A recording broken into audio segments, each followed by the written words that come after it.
The last time I was here, I was 7 years old. A lot of my memories of Chicago is in Parkway Garden Apartments projects off of 63rd and King Drive. That's where I lived with my mother until she went to prison. So that's where all my memories came from. My mom is actually from Cabrini Green projects, and she was there most of all her life. And when she had us, we were all came up in Parkway Gardens projects. I mean, as we was coming up here, you know, it was kind of overwhelming because it brings up a lot. You know, number one, I never thought I would ever come back, to be honest, if I'm being completely honest. And I thought I was good, you know, but now it's a reality. You know, the last time I was here, you know, I wasn't by myself. You know what I'm saying? I had all my brothers and sisters. I got a lot of mixed emotions, but, you know, I'm glad that I'm still able to be here. Honestly, I'm really, really, really looking forward to just being able to, if my old elementary school is still there, I really would love to go by there and see that, because I would want to put one good memory in my head, you know, of there, because that's the last, that was where I found out, you know, my mom did what she did, and I just want to change that narrative. And also, I'm looking forward to going to Harold's Chicken. Wait, that's in Atlanta, ain't it? No, that is here in Chicago. Oh, it's here in Chicago? Yes. That was one of the favorite places I like to go. We like to go, and my mom, that's the last thing I remember my birthday. I love Harold's Chicken. Turn right onto South Calumet Avenue. Then the destination is on your left. Is that with the flag? That's the school. Okay, we're here, Goddess. At the light, take a slight Right here. turn. Then turn right. What is the name of the school? Dulles. Dulles School of Excellence. Yep, we're The here. destination is on your left. Proceed It's to actually elementary got school. some little pretty designs and stuff on it. Proceed to the right. You want to John Foster Dulles, you want to stand out here? I was here all the way up until I was 7. So from kindergarten till I was 7, so I think 2nd grade we was here. This was our school. I don't know where the playground is from here. I can't tell. This is our elementary school. Me and my brothers and sisters used to walk to this school.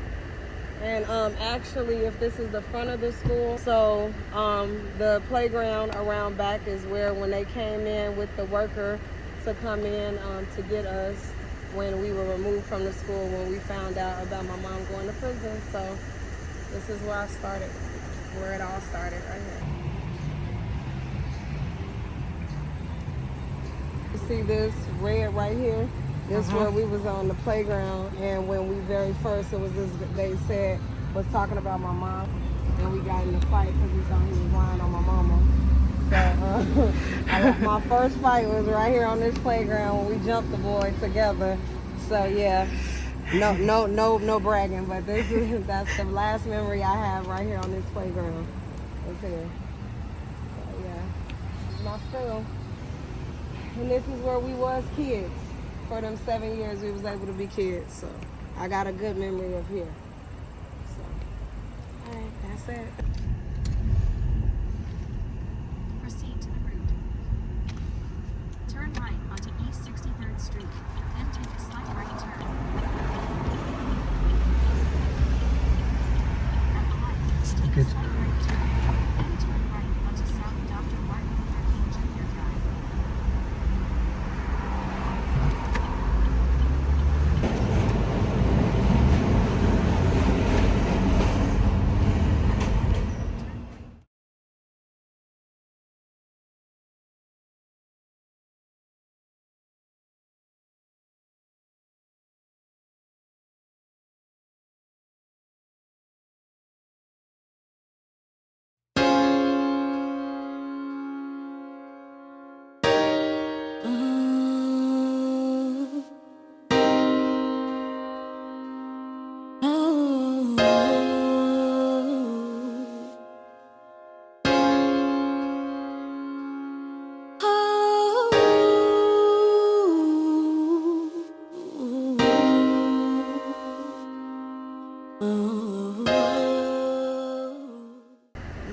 to prison from first degree to capital murder. So now it's time for me to stay where I am. It's time to move on, it's time to start new. It's time for me to let me just feel what I feel. It's time for me to live my life. And I can't believe I found what I wasn't before. And I can't believe I finally opened another door. I can't believe I found everything that I had inside. All right, Goddess, we're driving through what's left of the Cabrini Greens projects. We're in the Cabrini Green housing rules now. It's one way in, one way out, and a lot like your favorite movie, Candyman. So now it's time for me to go out on a limb. No more with the hiding, no more with the jokes. I'm going to face everything I don't know. It's time for me to live my life. And I can't believe I found. My mama, she from here, and there used to be a truck. She used to say it was a sweet truck, and my mom's favorite candy was Chico sticks, and she would say how they would come out, and the lady would always give her extra Chico sticks in there. So it's been a version of a candy lady for a lot of years. At the light, turn left onto West Chicago Avenue. So this is where my mother was from. This is where it all started for her. A lot of people don't know, which, I was just reminded, a lot of people that are from here, Cabrini Green has went through different forms. So my mom is from they was all white building projects. As you can see, it's not an area that comes from, it's not no beauty or nothing like that, but this is where it all started from her. Growing up, she had a lot of challenges here, and this is where it all began for her. Not only that, but I don't know if you've seen the second movie, the remake of Candyman, but this is where they shot a bunch of the scenes at. And from what I understand, that's one of your favorite movies of all time. That is a movie that is the reason why I do not like scary movies to this day, because it was real. I knew this was a real place. And actually, my brothers, they terrified me because they locked me in the bathroom and they said Candyman. I was scared to death. So now, who's that behind you?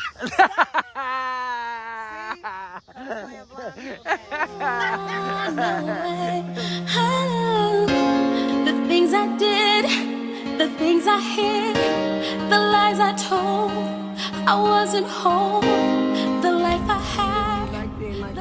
My last birthday, I think it was like 6, and she got a whole bunch of Harold's chicken, and she used to bake these cookies. And I remember she ain't had no cake, and she put a candle on the cookie, but that was my mom's favorite. Lost, the life I found has helped me find me. Ooh,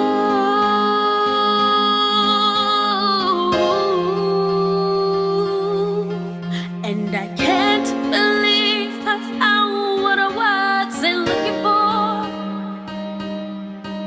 And I can't believe I finally opened another door. I can't believe I found everything that I hid inside.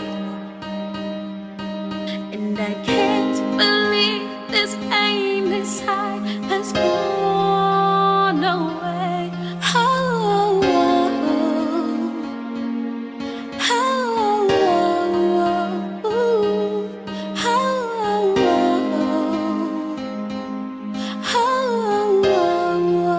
Oh, and I can't.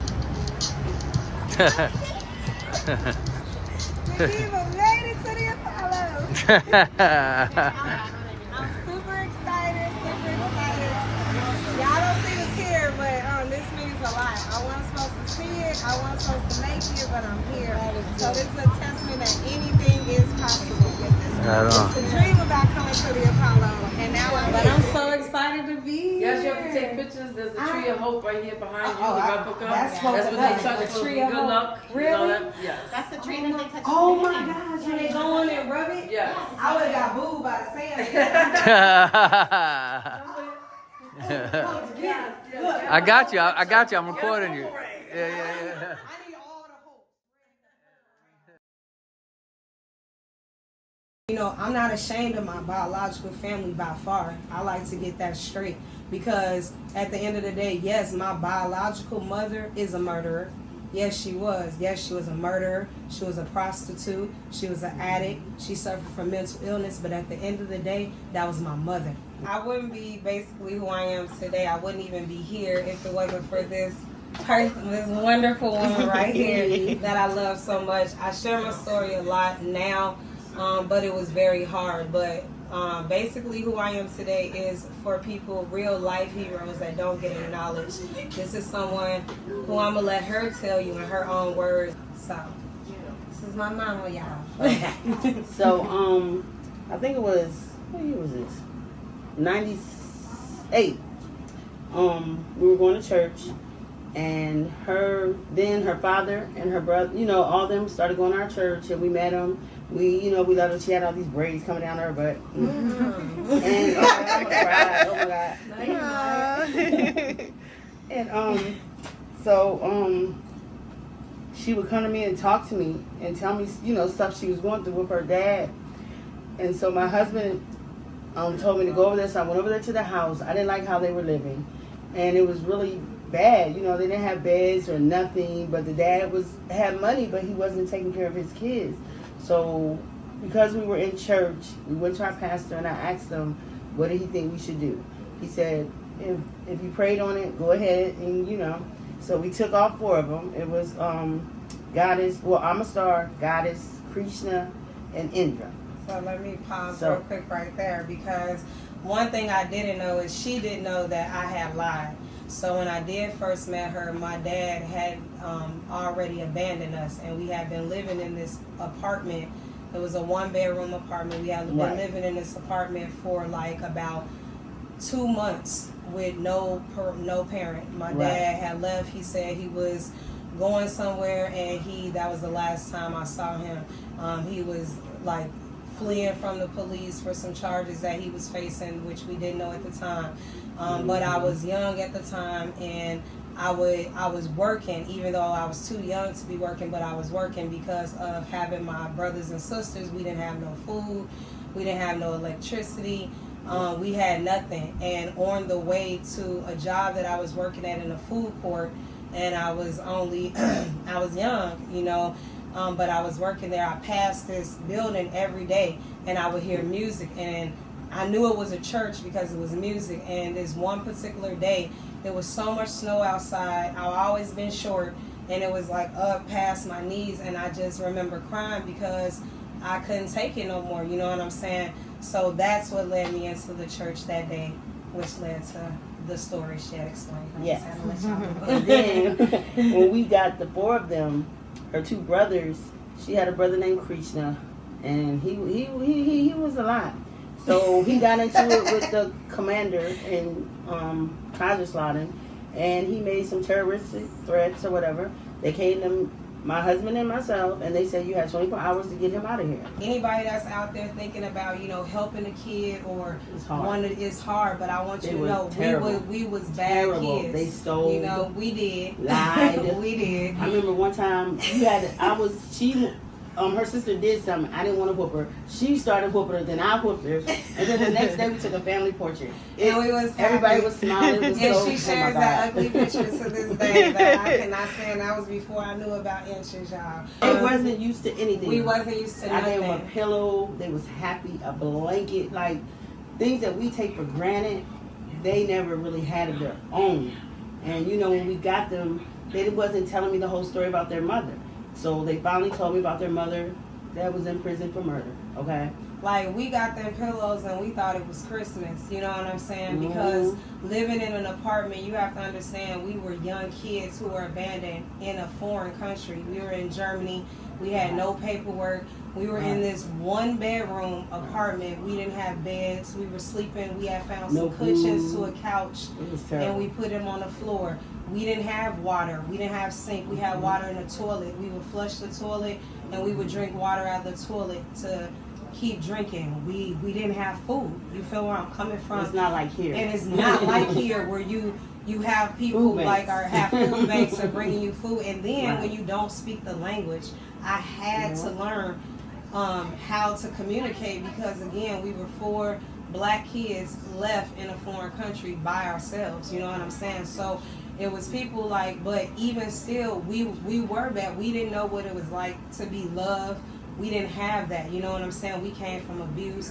We came from everything. So we made their life hell. I feel like in church, I would have killed them. Yeah, she would. You know, I was a minister at the time, so yes, God help. And she used to tell us things like, we didn't hear I love you. You know, they taught me how to pray. This is the person that I always talk about that taught me what faith was, taught me just what life was. You know, Joseph was the first positive influence of a father that I had. You know what I'm saying? My father took everything from me. Innocence, my childhood, everything. And this was a man who came into my life that wasn't much older, you feel me? But taught me that, you know what I'm saying, I was somebody. And when I came into this family, that's why I take family by choice for a reason, because they have been my family by choice. My mama, and it ain't always been easy, you know what I'm saying? But one thing I always did is, if I felt I didn't know what it was like, you feel me, to have somebody care. So before I hurt her, I left because I felt like it was okay. I wanted my sister to have a better life. You get what I'm saying? So I left. I made a lot of bad choices, a lot of bad decisions, which is why I do what I do now. You get what I'm saying? I didn't have nobody to tell me what a period was. I came on my period, I was at school, and this is real stuff. I didn't know. Having to hide, not even knowing the simple things. But even no matter what, she was there. You get what I'm saying? But when I had my son, she was there. You get what I'm saying? She was right there. I never missed on anything. And she didn't have to do it. She did it. She could hold nerves. She want to tell this story. I was like, wait a minute. So she's in the delivery room, so okay. Her husband there, we holding her legs, and we like, yeah, here come my grandbaby. So I'm about to catch my grandbaby, because the doctor wasn't okay. It wasn't the grandbaby, but it was a baby. But it wasn't the it was a little brown baby, but not that baby. She did not have to tell the world my embarrassing. And then she was so embarrassed. I'm like, you're in labor. We all go through this. We're women. That's what we do in labor. So then when little JoJo came out, I was the first one to get him. And then her husband cut the umbilical cord, but it was just. But that's when we left Germany. She stayed in Germany now. She stayed there because she was working. She had a good job. We had adopted them, so we had to make her be command sponsor, which meant she could stay there on her own in the foreign country. So we came back to Texas. Texas. Then she came like maybe a year. Yeah, she came right. I always call her my hero, you know what I'm saying? And when I lost my sight, I wanted to give up. Like, I did not want this, because I was such an independent person, you know what I'm saying? And going from being an independent person, the person who took care of everybody, to now, you know, people look at you different, you know what I'm saying? You really find out who is really there. And it was hard, because for a long time, I made myself on my own. I isolated myself because I didn't want them to see me. I'll never forget the first time, you know, my mama, high school diploma, all that, college, you know, everything. I did it all. And when I first came back and they had to see me and I couldn't see, you know, I was blessed to have another father figure in my life. And I wanted to do this on today for a reason, because I'm a real life person, you know what I'm saying? And my mom introduced me to another person that, you know, his name was Melvin, and he was very, very much real. You feel me? Like, he was real and he was there. And he didn't care. He was like, you know, he never made me feel like I couldn't see. My mom, she never let me feel no different. Even though I know, you feel where I'm coming from, it was hard for her to see me like that. I remember we was on the neighborhood on the block, and I came out, and she was like, any other way, you know what I'm saying, joking with me. I used to be bigger, y'all. Ooh, she used big. to talk about She's a me. big girl. But Shanna, okay. But now she's a little girl. I'm jealous, girl. I want to be little too. I'm mad. But she was just that, and Melvin was that. And, you know, he pulled me to the side, and he was like, you know what? You own it. You know what I'm saying? You own it. If you gotta be something, you own it. And those words always stuck to me, you know, which is why, you know, I was transitioning into this one right here. I call her my sister by choice for a reason. You get what I'm saying? Because people would never understand our relationship, and a lot of people gave me all types of crap because, like, how could you call her your sister? How could y'all even be cool? Like I always say, you don't know our story. And when nobody was there, she was the one still sending me messages. I'm proud of you, sis. I got them. Even when I couldn't read them. You feel me? You gotta tell her she what was there, brother but did to her. I'm going to let her, in her own words, tell how we became sisters, because it's about being real. And I want you to be able to see the true definition of when God divinely connects you to somebody, and how you have to stay true to your purpose. That's right. So this is my sister Angel, and she gonna tell you how she became my sister. So I am Angel. The way this is my sister is her brother Krishna. Of course, Shawan had taken them in, and then they were split apart to her brother Jesse. Jesse was kind of like the older gentleman that hung out with the circle that I used to hang out with, which then had me cross paths with Krishna. And of course, being young, we fell in love. Oh my goodness. We had our ups and our downs, and then we had a really big down. So I am her brother's first victim. We were together for a while, and like I said, we had some toxicity until one day there was that breaking of the straw, and it broke pretty hard, to the point I had to be resuscitated twice. So with all that came a whole bunch of legal issues and such. I fleed away that evening. I actually stopped at a payphone to call her brother to say, get out of the house, the police are going to be there. He didn't leave. He sat there and he gave a story of what happened, essentially, which caused him to have the legal ramifications that he got, because during the whole situation, when it was time for me to take that stand 72 hours prior, I married him so I wouldn't have to testify.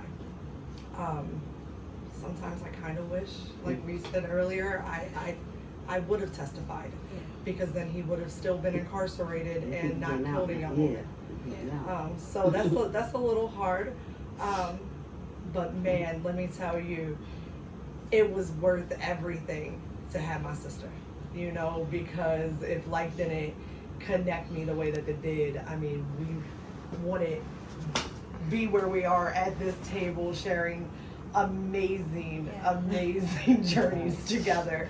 I let it be known, you know, I love my brother, I love my family, but I don't condone what's wrong. I'm a woman first, and I was a woman that was being beat and abused to the point where it caused me to lose that I cannot ever get back. And I love my brother, but what he did was wrong, and I didn't care who thinks or who doesn't understand. I don't care. She never did nothing to me, and she did not deserve what happened to her. And I was willing to go against everybody, and I will do it, and I have no regrets, none. Because even when I was getting beat up, nobody, but she picked up the phone. You get what I'm saying? In a poem she wrote to survive what she went through from my brother, was able for me to be able to hear, to help me push through my own abuse. You know what I'm saying? So at the end of the day, I don't care about when people don't understand me. I don't care about when people say stuff negative about me. I do what I do because I'm going to always follow what God tells me to do. Even if it means you got to walk away from people sometime. You got to protect your peace. But at the end of the day, this is a story that's real. Mental illness is real. It affected my whole family. From my mother, my brothers, my sister, myself being diagnosed with PTSD since I was 8 years old. It shows that you have it happens and it affects people like us. And it's denying it and not wanting to help, and it makes it worse. Yeah. You get what I'm saying? Excuses for it. Color don't matter. We obviously see that. You know what I'm saying? It doesn't matter. And then at the end of the day, complete strangers can make a difference, you know. So for me, they're a part of my journey. They're a part of who I am and who I'm going to always be. You know what I'm saying? So I can't never repay you, Mom. Girl, yes you can, girl. I Yes you can't. can. Give us some dollars, girl. We can start. This is why I think I'm a comedian to this day. Y'all see, she will. I'm just saying, we can But try. I mean, you know, come on. Just I don't feel I could never have enough money in this world. Let's try. So, but I can try. I'ma try, y'all. I'ma try. But I don't feel like I can ever physically repay her enough for, you know, what she did in my life. Oh, this is something that I know I have to keep going. You know what I'm saying? Because I gotta make it. Because I want to be able to pay it back. You know, because it's true, real, genuine love, and forever. Like, you know, that's what we're gonna be. I'm happy, girl. I'm happy. Right. Do we admit sometimes that we're related? Right. You just don't know how to act. And I tell y'all, but it's real and it's genuine, and I wouldn't want to know other way. So, you know, for the world to know, you know, this is my mama by choice. That's my This baby. is my That's my sister niece. by choice. And I love them, and there would be no guidance if it wasn't for their seed that they planted in my life. I love you. I always tell people that you love them no matter what.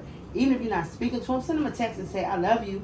You know, I hate you right now, but I love you, because you just never know. You just never know. And you don't want to live with that regret, And you know. Yeah, because You really right now do. I'm so sad right now. It's just... We lost Melvin. Yeah, Today I want to say forever. He gonna forever live on in my heart. There wasn't a post he didn't like. I was just on the way here replaying a voice message that I got from him. He was always, you know what I'm saying, still there to just still support, you know what I'm saying, not wanting to be in the front line, but so he gonna forever, you know, live on in me. You know, he gonna fly high because I'm gonna stay flying. So I want to say I'm grateful that I was able. I know our last conversation we was laughing and joking around. I was telling him I want some of his beef tips and rice, because y'all know I love to eat and he could cook. Amen. He never gave me the secret recipe. And he never gave us the I don't recipe. know how to make You this know stuff. what? I'm mad. I just thought about that. Now I'm really mad. Because he would make ribs and you didn't need no barbecue sauce. None. You just... Oh. And when it comes to Melvin, he was somebody that didn't do drugs, and he was on his 50th birthday. Somebody gave him some with fentanyl in it. So, just to everybody, just don't do drugs. Just be careful. And you can't trust nobody. I might can tell you I can sell this to you, but I can't guarantee that it's not going to have that fentanyl. This man was not no drug addict. He did it on his 50th birthday, and he's gone now. And he's left in that no insurance stuff. Even in our community, like, you know, we don't, probably nobody in here might not have life insurance. You know, we have to have life insurance for our family. We're not thinking about when we die, now his family is struggling to bury him. I don't want that for my family. I know I don't have no life insurance. You know what I'm saying? If something happened to one of my kids, what am I supposed to do? Have fish fry dinners? Like, what are we going to do? So we have to get our mental health. Everybody has to get all our priorities in order. And just love our families and take care of our families like these other races do. Not saying it's a race thing, but some races be, you know, lined up. We just have to get stuff together. Stop trying to outdo each other and just love each other. And build. And build. I couldn't have said it better And send myself. me Sing some cash Yeah, out, cash mama. out. This is Marvin.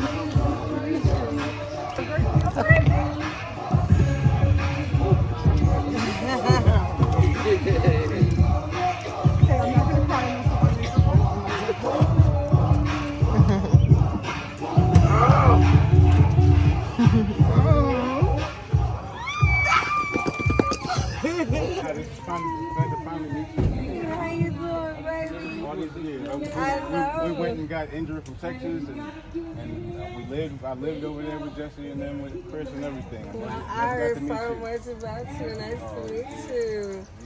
This is Marvin. This is Eric. This is a friend of my brother's and my sister. This is the sister. This is Jackie. She was Nice meeting you. Got it. Yes. Got it. Huh? Oh, sorry. Hello.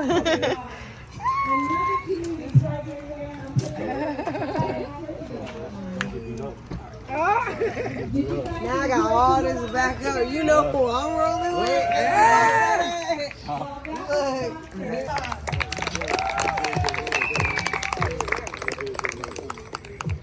All right, coming up to you next. So first and foremost, I'm Angelique Newman, and I'm with CARES Community. I want you guys to remember that there's nothing that you cannot do. If there is something that stands in your way, whether it is small or big, remember that you can accomplish it. So BMG, if you have not noticed, Chaotic is visually impaired, and he is still making music. So there is nothing that you cannot do if you put your mind to it. They are going to let you know about what is coming next and a little bit about the program that they are involved in and they do. I went through a lot of things as a kid, and I didn't know how to process my experiences. So I struggled with a lot of depression, anxiety, and there are times where I was suicidal and I didn't want to live anymore. And then I reached out, or I started programming with Coach Ruben's Gloves Up, Guns Down, Credible Messengers program, and I found purpose, and I realized that I could take my experiences and use them to help other kids who are going through similar things. And yeah, I'm thankful for my mentors, such as Miss Goddess.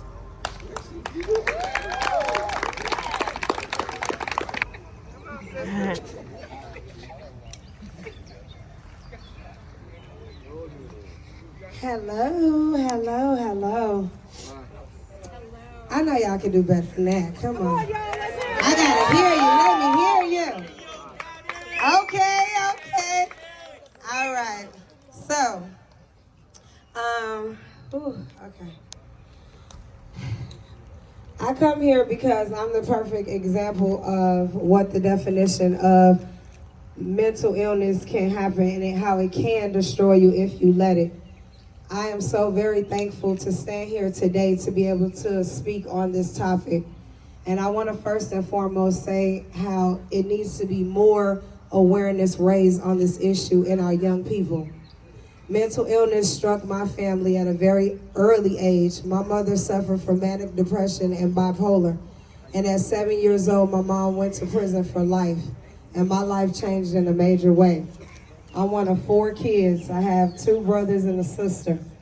All of us, through not knowing what mental illness was because we didn't know, all we knew was my mom was a little different.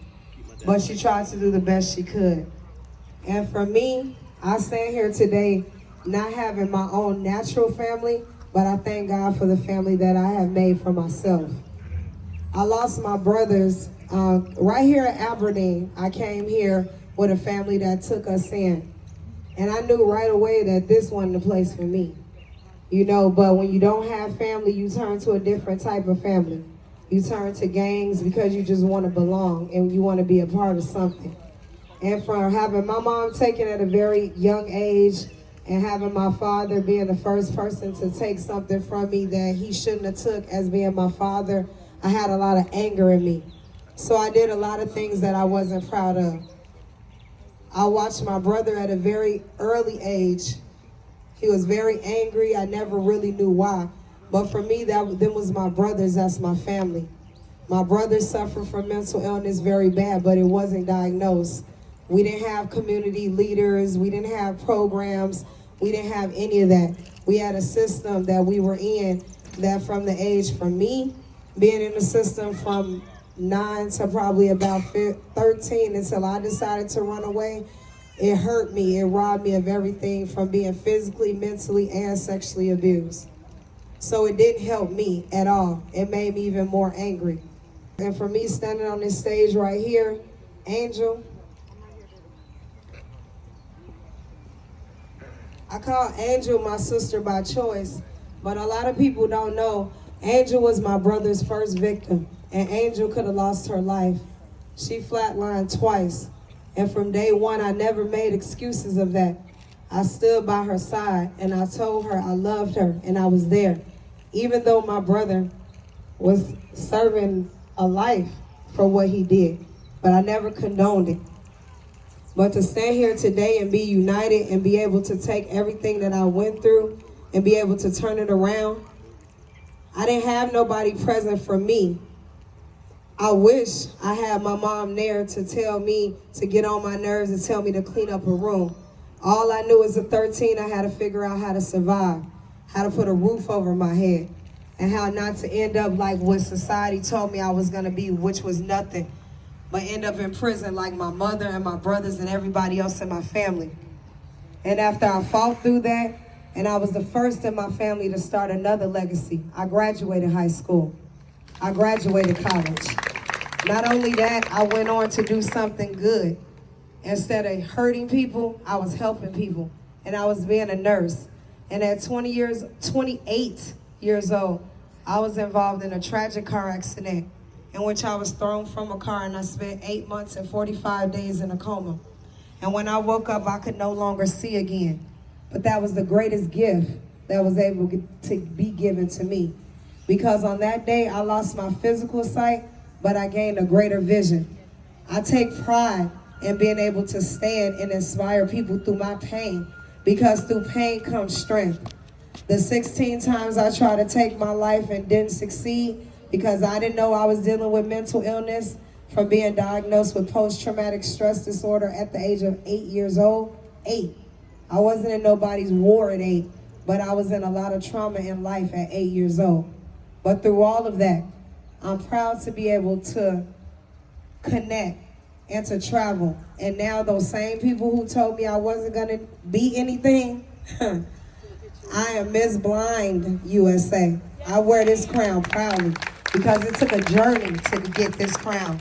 Not only that, I am the U.S. ambassador for the visually impaired, which was awarded by the United Nations. And I made to some, came from nothing, but I made something of myself. And I'm honored to be able to stand here today and represent and salute a true person that has truly touched my life. I always wanted to find a way. My brother told me, he says, it's however you gotta tell our story, you tell our story because they need to know. And I want to introduce you to somebody who has given me a way to be able to pay back and help young men and young women. And I'm honored to have met Coach Ruben. So I'd like to introduce, to let him be the first one of 4 other very special people you're gonna meet and hear their stories of how through pain comes strength and how there's nothing so impossible that you can't do. I'm Coach Ruben Saldaña, to be all the way through. I was born in Brooklyn, raised in Miami. I now live in Orlando, Florida. What I do for a living is, in my backyard, because we have, where I'm at in Orlando, Florida, we're #1 for shootings, #2 for crime. I know y'all hear Orlando, you think Disney. There's a whole other side to Orlando, unfortunately. #1 for Latina pregnancies. That's Spanish girls getting pregnant before they're 18. And we have absolutely no community center in our area. None, not one. So what I did was, I moved back into the hood, and I opened my backyard to the community. So I have in my backyard the only boxing ring and MMA cage, full boxing ring, full MMA cage in the world train kids for free in my backyard for youth crime prevention. And then when they get good, we compete all over the nation. We've competed here in Maryland. We've been to Africa. And I'm talking about children.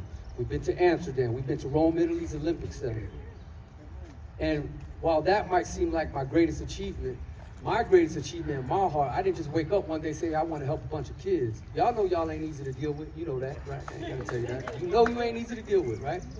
But let me tell you why I did it, because I had to give back. I had to. No matter what the government, because people wanted me to keep my head down. 16 years old was the beginning of my journey to do 19 years in prison for joining the biggest gang in Miami and eventually running it. So when I got released 9 years ago, I said, what can I do to give back? Oh, that ain't none. The other ones I'm gonna bring up, we got over 100 years of prison time here. So we're gonna go ahead and change the narrative of all the pretty talk, and we're gonna get to the nitty gritty. Our story ain't your story. Our story is not your story. But we don't want your story to be our story. You get what I'm saying? Yes, sir. We're gonna yell gloves up, guns down. Y'all down with that? On the count of 3. 1, 2, 3. Gloves up! That's weak lead. The neighbors hear that. Gloves up! Gloves up! Okay, hey everybody. My name is Jackie Loga D. Montanez. I am the only female in the state of Illinois that was ever sentenced to life in prison at the age of 15. Killed 2 people. Oh, wait, you got me dead. I just want you to know that I don't glorify that because it took 31 years of my life. I went to prison. I was locked up for 31 years straight for a double murder. I was a gangbang. It's nothing funny, baby, because when you get behind bars and they take that, it's nothing funny. Things happen. I was in the streets of Chicago gangbanging. I was the coldest. The judge told me the style that I committed my murder, that Al Capone would be proud of me. He told me he wanted to see me come home with gray hair carried out in a wooden casket. By the time I was 17 years old, I was sentenced to two life sentences in prison. I went to prison, and the very first day that I came out to the yard, I witnessed somebody getting raped with a broomstick. The next day, I witnessed somebody getting sliced up from the face down. That's your life in prison. That's the life that I was supposed to live for the rest of my life. In 2013, the law changed and said juveniles couldn't be sentenced to life in prison anymore. And they gave me another chance. Wow. I want you to know that. So when I went into prison, Goddess's mother was raising me. I had became her prison daughter. I was 17 years old and she taught me how to be a woman. She taught me how to be respectful. Because me, the old me, would have been snapped out when I thought somebody was laughing at me or thought something was funny. But today, I come to save your life. Today, I come to tell you that I had 2 co-defendants because they were there. They didn't commit the murders. Mind you, I did. But because they was there, one got the death penalty and one did 35 years. I've been home now a year. I came home to no family. My family all died. So I came home to no family. But I was determined to give back. I took 2 lives and I felt if I could save 1 life, I did my job. So I just want y'all to know that yes, we make mistakes. It was the biggest mistake of my life taking 2 lives. Yes, I regret it. I have to live with that every day of my life. Every day I have, even though I'm free, mentally, I still relive what I did as a child. Don't make the same mistakes I made. Don't make the same mistakes that my co-defendants made. Dr. Lamar, Panther, California, original Pyru. I'm classified in Guinness Book of Records as the oldest active Pyru in the world. Now, I'll tell you that to tell you, you ain't got to clap on that. I didn't get any residuals for that.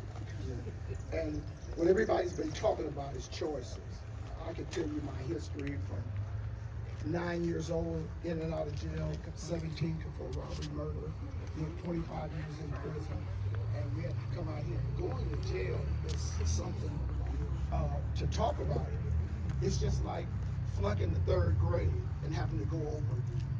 So what you need to be is be concerned about your life and what you can do in your life. We talk about choices. Everybody has aspirations. When you say, what do you want to be when you grow up, right? Any of y'all want to be crackheads? No. Who want to be a bum? Who needs a tent? Would you like to be in a tent? Huh? What do you think those people did? Did you think they grew up wanting to be crackheads? No. Do you think they wanted to be homeless? No.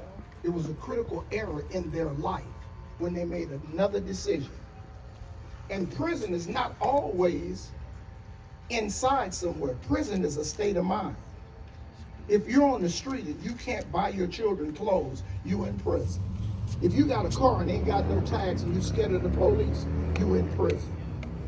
So you have to start thinking today about how you're gonna free your life. Like Melvin say, everybody can't be in the NBA. Everybody can't be a rapper. Go to jail and call. Y'all glorified it. I put it on the dead homies. And you wasn't even there when he was alive doing nothing for him. Don't get caught up in it. This Melvin Farmer, hidden corners from the streets to the penitentiary, and we out here trying to save you guys' life and give you choices other than what you see depicted on this game goofy internet where all they doing is verbal gymnastics back and forth. But we're here for you. Now when you get a rapper here, then you come tell us. Thank you. Bingo, my man with the barbecue chips. 1, 2, 1, 2.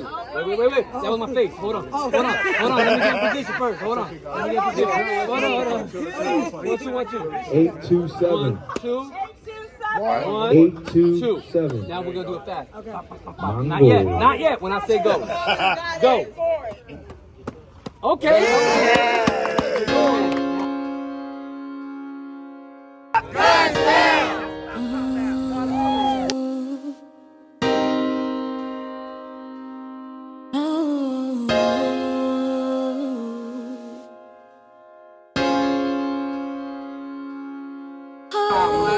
And hashtag health department. Oh, we taking a picture right here. What do we hashtag, sis? Hashtag Hartford County Health Department. I'll send it to you. All right. So long I've been running in circles and all up and down. Okay, ready? Now. So now it's time for me to stay. Punch straight, just straight. Right, straight. Don't worry about the mix. Yeah. And step in with it. It's time to start new. Yeah, do that. It's time for me to let me just feel what I feel. It's time for me to live my life. And I can't believe I found what I wasn't before. And I can't believe I finally opened another door. I can't believe I found everything that I had inside. And I can't believe this pain inside has gone away. So long to the little girl I was and how to be. So now it's time for me to go out on a limb. No more with the hiding, no more with the jokes. I'm going to face everything I don't know. It's time for me to live my life. Hey. And I can't believe I found what I wasn't before. And I can't believe I finally opened another door. I can't believe I found everything that I had inside. And I can't believe this pain inside has gone away. Oh, the things I did. The next proclamation is for Blind Awareness Month. Blind Awareness Month.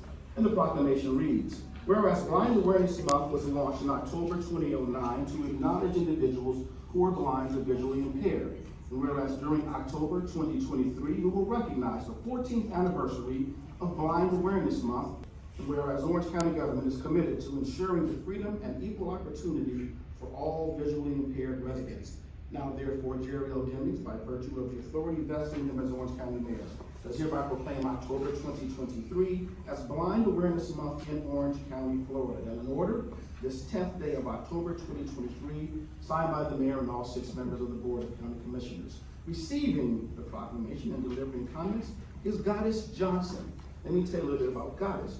Goddess is a mentor and leadership cohort for the American Foundation for the Blind, Community Service Division Liaison for the National Federation for the Blind, board member of the American Council for the Blind, and board director of Eyes Like Mine. She's busy. Please welcome Goddess Johnson.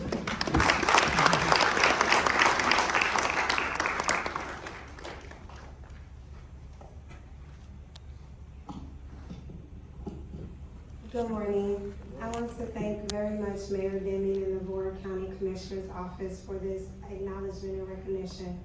I want to also first and foremost thank God for the opportunity.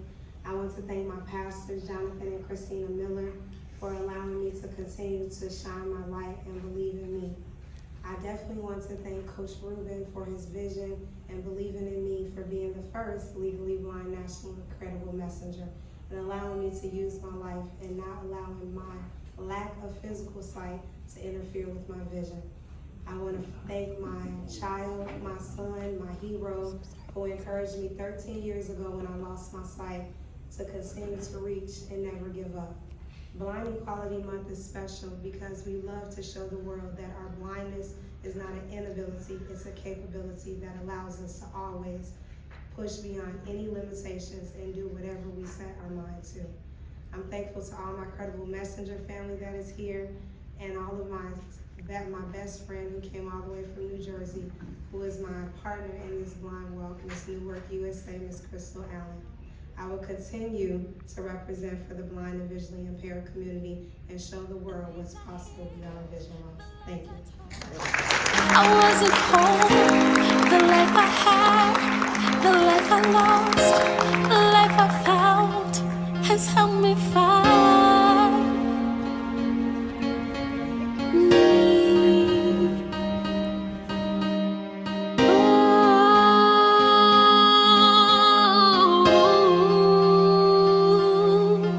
And I can't believe I found what I wasn't looking for. Sing my song, sing that song. Because I want it to be played. The one you sang inside for her. Sing it, like you're singing it to me, girl. What they don't know about me, I'm flying with the broken wing. Oh, yes. I've been misfortuned and mistaken, but I still find a way to fly.